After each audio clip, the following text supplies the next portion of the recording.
Dah.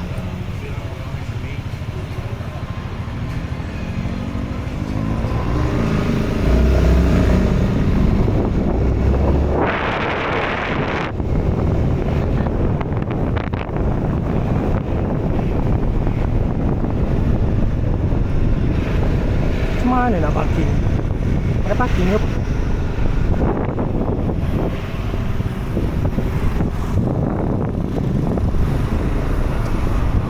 Tapi kalau dekat motor saya letak kamera kat mana? Dekat handlebar. Oh, bawah ni. Dekat handlebar, dekat crash bar. Kat bawah ni tak? Dia kena benda yang Air pasang kat depan tu. Batang tu dia terjuntai kat batang atas. panjang.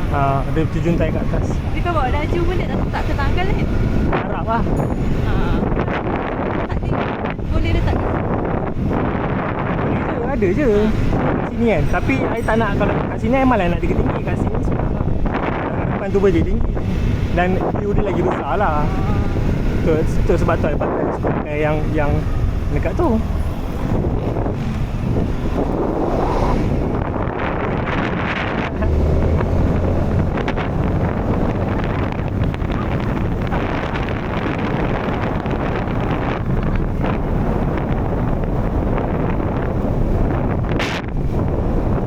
Seronok.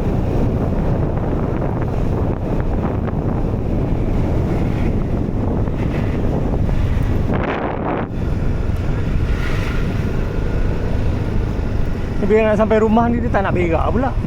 Bos. Ya.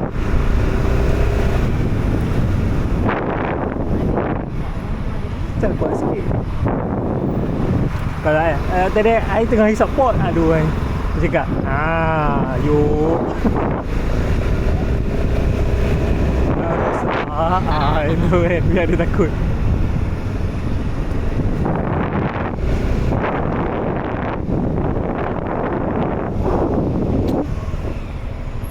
Wah.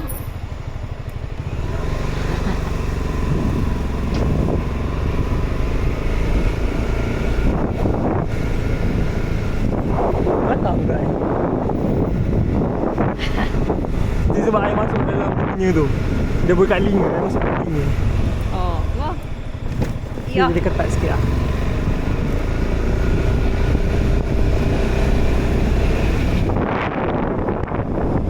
Sam.